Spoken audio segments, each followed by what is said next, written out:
Hello YouTube, welcome back to another video.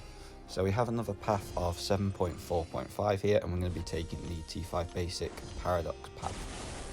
So what this is it's paradox dodge. So whenever you dodge a attack through dexterity, you gain a paradox charge. Now on this path, the way to also remove the paradox is to end a combo with a light attack. Now until you get 3 paradox charges on yourself, the defender will have that power gain. So as you can see there, once I hit the 3, the power gain stopped. The only other big node to worry about really, in my opinion, is the root node. So if you don't land an attack within 8 seconds, what can happen is you will be rooted to the spot. Now it's going to happen a couple of times on this path, but it doesn't tend to happen too much. And I'm going to use the vast majority of the team. I just thought I'd have some fun with a few champions like Medusa and stuff like that. But yeah, as you can see from this Medusa fight itself, Dr. Doom takes care of her pretty easily. Controls her furies, so you can control the power. Try not to end combos on the light attack, so else you'll lose your paradox. There I dropped my block, and his aura stops me from getting sent flying back. But yeah, once you got her in the Doom cycle and you can throw a couple of special 2s after that, you're pretty safe. It's like I said, it's not a too difficult fight with Dr. Doom. And I believe this special 2 actually does it. There you go, KO. So that was a nice easy start to the path. We're now going to have this Civil Warrior. Now this is one of the ones that I obviously brought in Medusa for, just thought I'd have a laugh with her, like I said. Obviously her medium attacks cause the armor breaks, so I'll try and get rid of the paradox power that's on Civil Warrior right now. And then once I can do that, I'll just start throwing in some... There are 5 decks, but apparently I parried, so I had to just react. Civil Warrior doesn't really have the worst animations to try and dodge in terms of his special attacks, so it doesn't really concern me. And as you can see there, I've got the armor shatter on now, so I'm all happy. Bit sad, got auto blocked there because of the 3 furies on Medusa, which just means that now I don't have as much damage as what I should have, but it is what it is. We can get behind it. Again, with Medusa, if you can throw a few special 2s in the mix like this, especially if you're running deep wounds quite high, that bleed damage will do a decent amount to the defender. You can see here I'm just trying to be able to throw 2 mediums and then throw the special 1 to armor shatter him again, and then I'll throw a couple of light attack ending combos just to try and reduce the paradox towards the end of the fight. But this is nothing really to worry about again with someone like Medusa.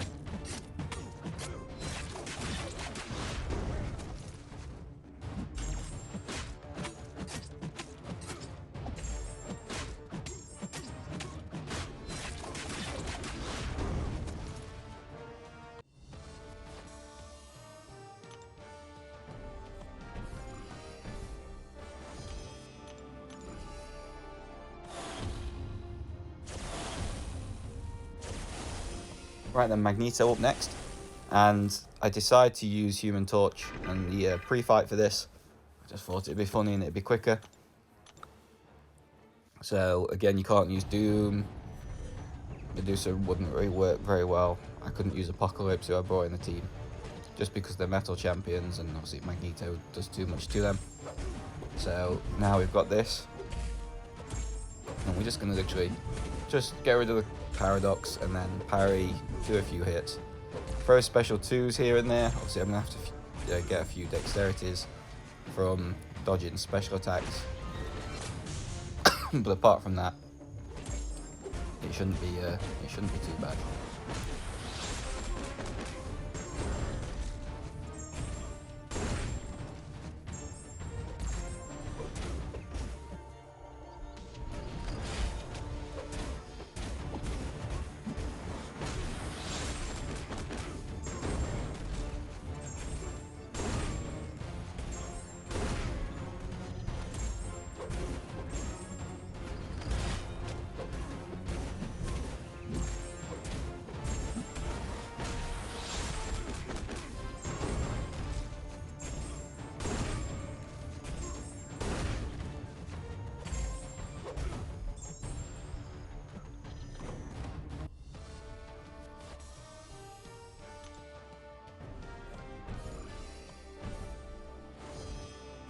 Squirrel Girl here. I'm just going to do this with Dr. Doom.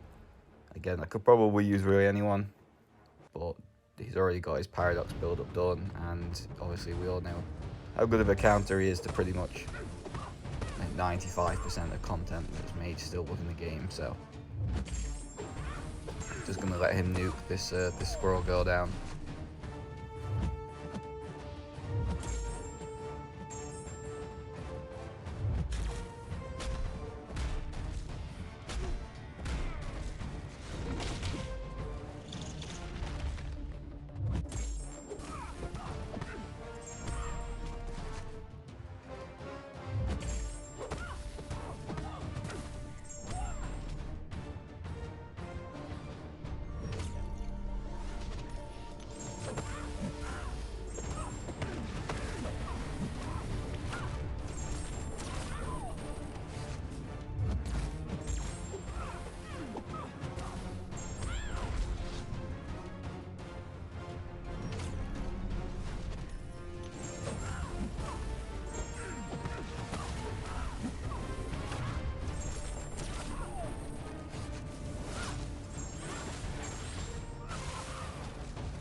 So Sunspot here, just showing everybody the nodes now, just so I can get it for the thumbnail as well.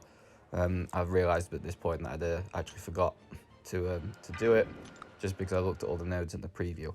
So I decided to go in with Apocalypse here. Obviously I didn't bring Cable, as you can see. The reason for that is because I'm going to be fighting a Mutant, so I can pretty much get the 4 charges off one fight here against the Mutant. And you can see there, because I didn't land a hit, I actually got rooted. Now I'm just pinned in a corner. And now we're out of it, we're all good to go. Sunspot, not really the most dangerous defender in the world, if I'm honest.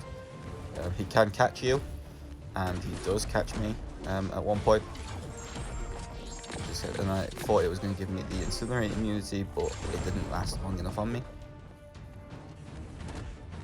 I'm going to do a bit after this. But yeah, it's just going to be like a normal Apocalypse sort of thing, special 2, special 1. A few heavies in between to refresh it, and then all we'll do is we'll just throw the special 3 to just sink them on and keep them there and double the damage.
And as you can see, for the final fight of the path, I use Dr. Doom again and just walk through this for Ragnarok. The main good reason for this is obviously I can put him in the Doom cycle, then if he does get his 20, his ability where he gains power off the 20th hit, I can just deal with that by stealing more of his power with the Doom Cycle. So it's pretty simple, pretty easy. Nothing really too scary on this path to sort of deal with and cope with. As long as you can handle your dexterities and things like that quite well, you should be fine. If you are enjoying the content, please obviously subscribe for more. I've done every single path in 7.4 so far in the same way, so people can see what I'm doing, just in case they are struggling or need help. And yeah, if you could leave it a like, I'd appreciate that. Thank you very much for your time.